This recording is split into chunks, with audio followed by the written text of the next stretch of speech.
Well, welcome to Bible Introduction. This is a self-paced course, and I want to encourage you as we move into the next 16 weeks. You have the opportunity to study something near and dear to my heart is how do we get the Bible? How did the Bible come to be as we understand it? We want to look at it from a very evangelical perspective. And so this course is set in that trajectory, and you're going to study various topics here as we move along. So I just wanted to remind you, this is much a self-directed learning opportunity for you to explore each module, and then you get the full length of the academic term for you to complete your assignments. I would say that you should pace yourself. Of course, give your time adequate during the week, because some things do come up and you'll need to sort of regroup and complete your work on other days and weeks to come. I would also say don't submit all your homework toward the end of the course. You should pace yourself again and try to get some of your classwork done. If you've been in 8-week classes, you know that's a compressed semester. So some of you may want to do it that way. So for each for week 1, it may expand for 2 weeks. It might help you to do it that way, or to really focus in on it and treat it like an 8-week class, though it's going to expand the total 16-week. I hope it didn't confuse you there, but you have the entire semester to finish a self-paced course.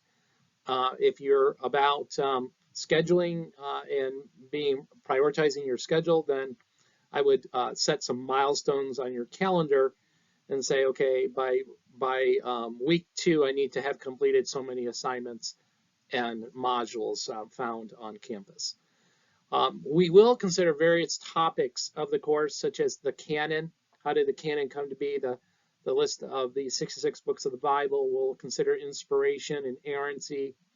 We'll look at other theological topics such as infallibility, authority of Scripture. So we'll take elements of systematic theology and hone in on those specialized topics. Of course, what comes up in this class is translation. We each have and probably use various Bible translations, so we'll spend some moments thinking through that in looking at the variant texts that are available for us today, such as the Dead Sea Scrolls, other older manuscripts that are used in much of our modern translations. Of course, we'll look at some themes, both in the Old and New Testament, consider some geographical matters that relate to knowing the Bible, its audience and such, and then look at transmission. How did the English Bible come to the place where it's at today? Notice that I'm using the word English because we are reading English or reading the English Bible, and that Bible comes out of other languages, other historic biblical languages such as Hebrew, Aramaic, and Greek. And then later on, Latin would be used as a primary language within the day.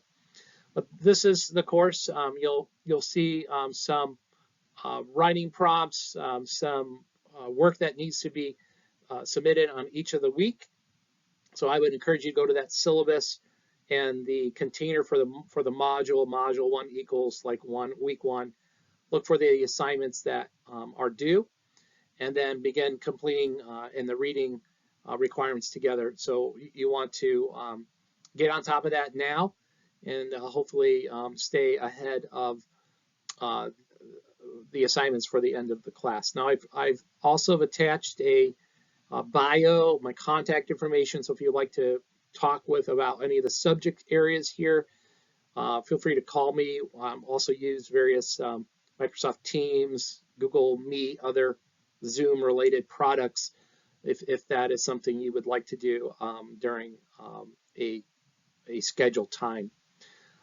One more last thing is I would just like to encourage you to stay very open as you work through this class, because you'll likely learn some newer concepts of theology, and maybe you've never looked at manuscripts before or considered the manuscripts of the ancient times brought into the modern context.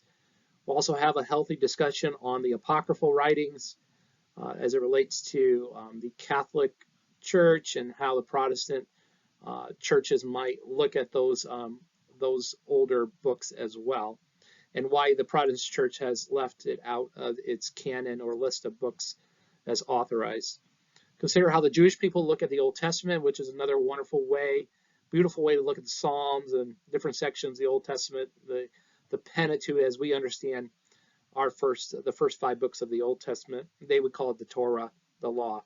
So those are some nuances that we will likely cover. At least you'll be exposed to those content area. Again, it's a delight to meet you by video. Hopefully we will be able to converse well, and send me your questions in email, phone call, text message, connect with me during the week as you need to.